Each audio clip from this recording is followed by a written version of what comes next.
They shatter and wane. I am left to march on stumps with people around me. And even though when I was young, the teachers who pat me on the head and told me I was a good little girl taught me that everyone was who they were and nothing different, that everyone should be loved for who they are and nothing else, that everyone had rights in their own right to be themselves. Why is it that when I look up, all I see are faces telling me what I can and cannot do, and when I look down, encouraging smiles play up to my feet and whisper to me to do what I want? I am free like a child in a place where I am expected to be an adult, yet I cannot even make choices for myself without being scrutinized and poked at. Like an animal in a cage at a circus that loved him crumbled, I roar at the passerby who dare to come close and touch my chest and marvel at the shaved fur, because I am not who they expected to see.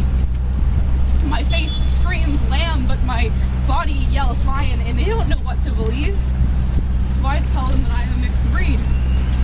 They shun me for it. The people shake their heads and tell me that it can't be so. I am impossible. I am a glitch in their systems. I need to be corrected, like how an editor crosses out a typo in red pen. I am right or wrong and nothing else. I am choking to death in a room full of air. So I hide in my rusty corner and wait till they leave, so I can cry in peace and puke where they cannot see. But this dysphoria isn't a curse nor a shame. It is myself, and I must live with the hurt that the other animals bring when they jeer and stare and refuse to treat me how they treat themselves, all because they couldn't understand that the lamb they thought they knew was a lion. When I first heard about Leelah, I sort of like skipped around it, and I was like, all right. But then when I went back and read her story, it honestly touched me. When I read the suicide note, I could finally relate to something. Before I stutter my words. What do I tell the people around me? How do I explain it? What do I tell my future child? When did I start questioning how I'll raise my child? Fear they'll face the binary and realize I'm the one who's different. I can't hide them. I can't shield them from reality. I can't be a great mother. I fear my child being unprepared. The world is harsh, and I can't hide their face from the winds forever. When did this become so hard? When did coming out start tearing me to bits, make me lose who I thought I was? What they think isn't who I am. My chromosomes don't make me me. What I look like isn't all of me. The mirror is like an abstract painting. The bits and pieces are not to hold. There's always more than meets the eye. Leelah wasn't their son. She had to deal with the cage of the body. I'm not their daughter, but I can't cut myself to pieces, change every piece to fit the mess going on. The soul scratches at the body. The skin doesn't feel right. If only the world can see us the way that we do. God doesn't make mistakes. Then God must know my discomfort. God must know the ways I want to change this demeanor of flesh. God must know I didn't want this. God must know I can't keep mine. God must know. The storm has only been getting worse. Homes torn, thrashed. Things are upside down. I can't live walking on my hands just to flip my view. I can't lose my walk just to pretend. Maybe the storm's winds pull the shingles off these houses to reveal a painful truth. These buildings can't stand to hide with these four walls this time. Woo! Woo! Woo!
adults who've been through things. If you need to talk, people who've had similar situations, and I'm available. You can find me on Facebook or whatever if you want to talk.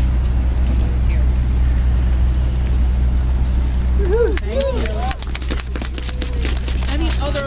Like I say, my name is Brooke, and I just want to say that this really is very tragic.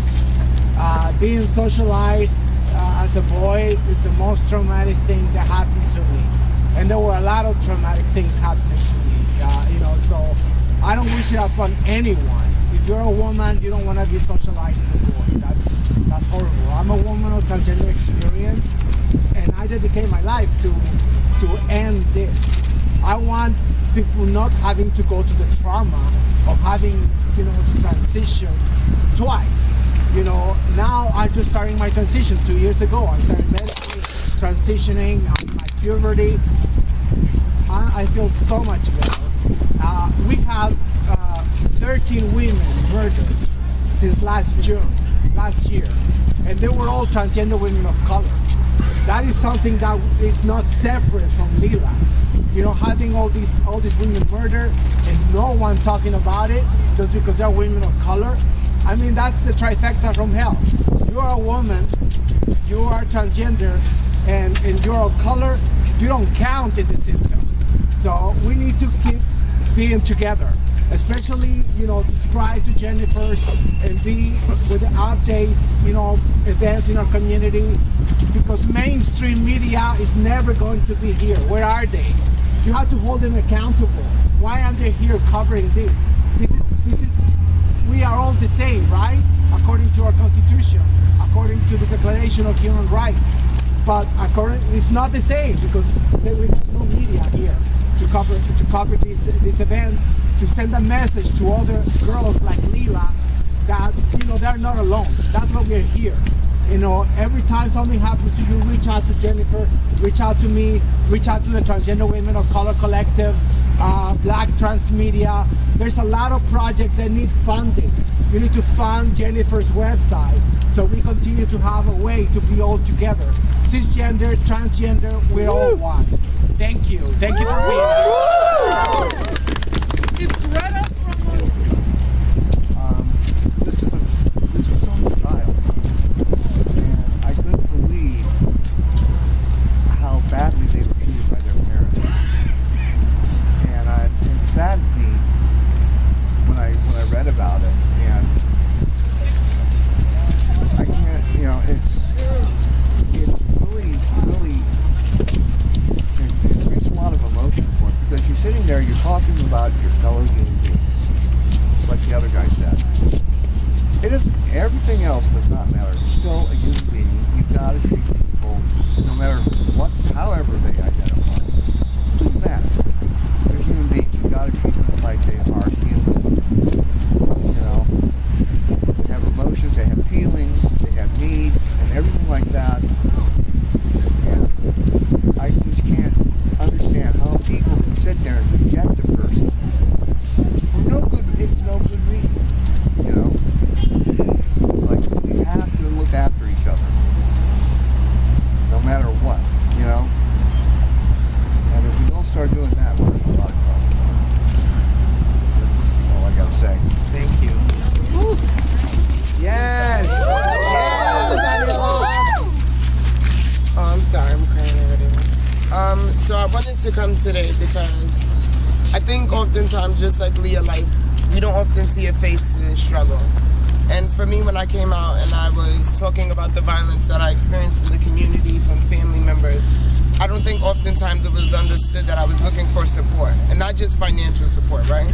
And what this social support, I feel, looks like is not waiting till someone dies to stand in the cold to then say you're willing to stand up for injustice, but realize that every day counts that we have on earth.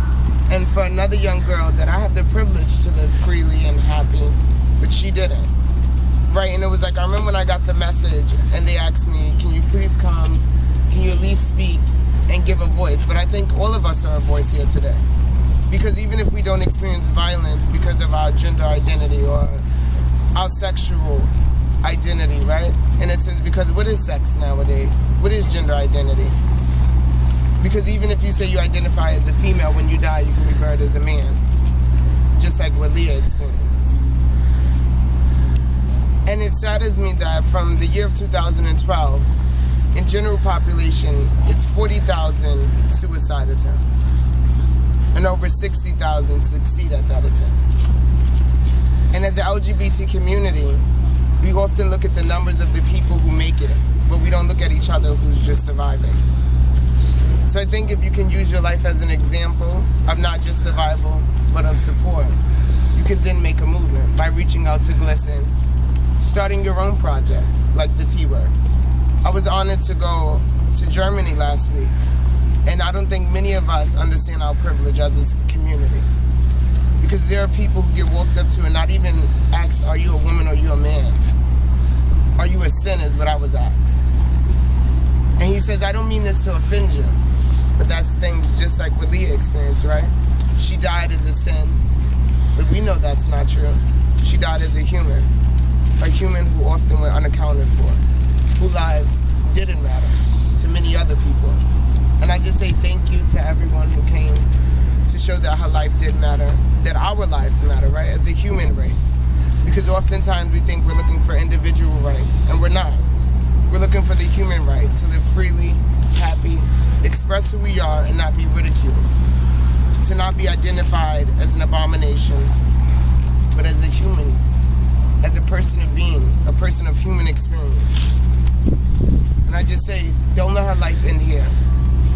If you can, if you have the power, to not just Leah's life, but a struggling friend. One who don't know that they're transgender, one who don't know that they're gay, right? But they know that they're different. And we made the first step in being different by joining today. Thank you. Yeah.